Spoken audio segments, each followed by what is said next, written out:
बिस्मिल्लाहिर्रहमानिर्रहीम। मेरे अज़ीज़ दोस्तों, आप सबको नाग TV4 पर खुशामदीद। आज भी हमारा प्रोग्राम माह रमज़ान मुबारक के तनाज़ुर में है।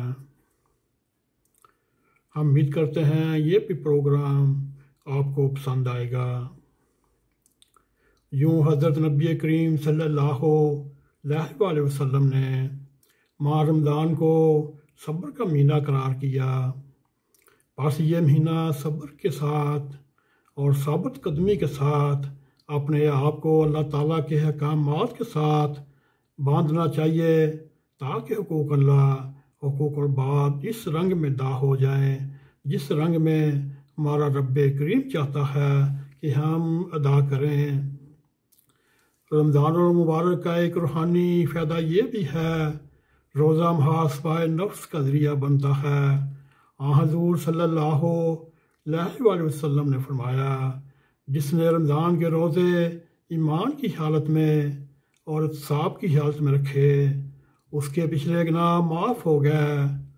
तो अगर इत्साब की हालत में रमज़ान गुजारें तो इसका फ़ायदा ये है कि गुज़श्ता गुनाहों की माफ़ी होगी और इन आने वाले दिनों में नेकियों की तरफ रग़बत बढ़ेगी।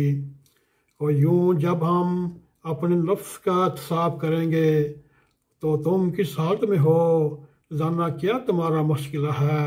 क्या क्या काम जो बुरे थे तुमने रमज़ान में छोड़ने शुरू कर दिए, क्या क्या काम जो अच्छे थे उनको पहले से ज़्यादा अहसन रंग में करने की कोशिश पर अमल शुरू किया।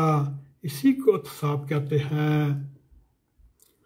अपने रोज़ों की मेयार को देखा, तकवा की तरफ कदम बढ़ने लगे, तब पता चलेगा जब अपना मुहासबा आप खुद कर रहे होंगे।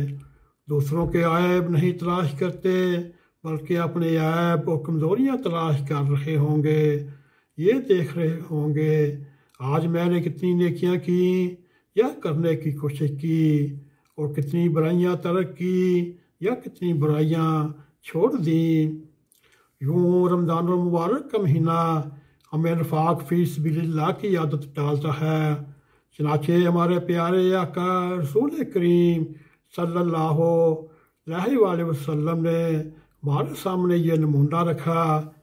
हज़रत इब्न अब्बास रज़ी अल्लाह ताला अन्हु की रवायत है, रसूल करीम सल्लल्लाहु अलैहि वसल्लम सब लोगों से ज़्यादा सखी थे और माह रमज़ान मुबारक के मुक़द्दस महीने में बहुत ही सहाबत करते और तेज़ चलने वाली हवा से भी ज़्यादा सखी हो जाते। बुखारी किताबुल सोम। और एक रवायत ये भी है, रमज़ान में आप सल्लल्लाहु अलैहि वसल्लम रमज़ान में सब कैदियों को रिहा कर देते और हर साइल को बख्शिश से भी नवाजते। हमारे प्यारे इमाम ने ये इरशाद फरमाया,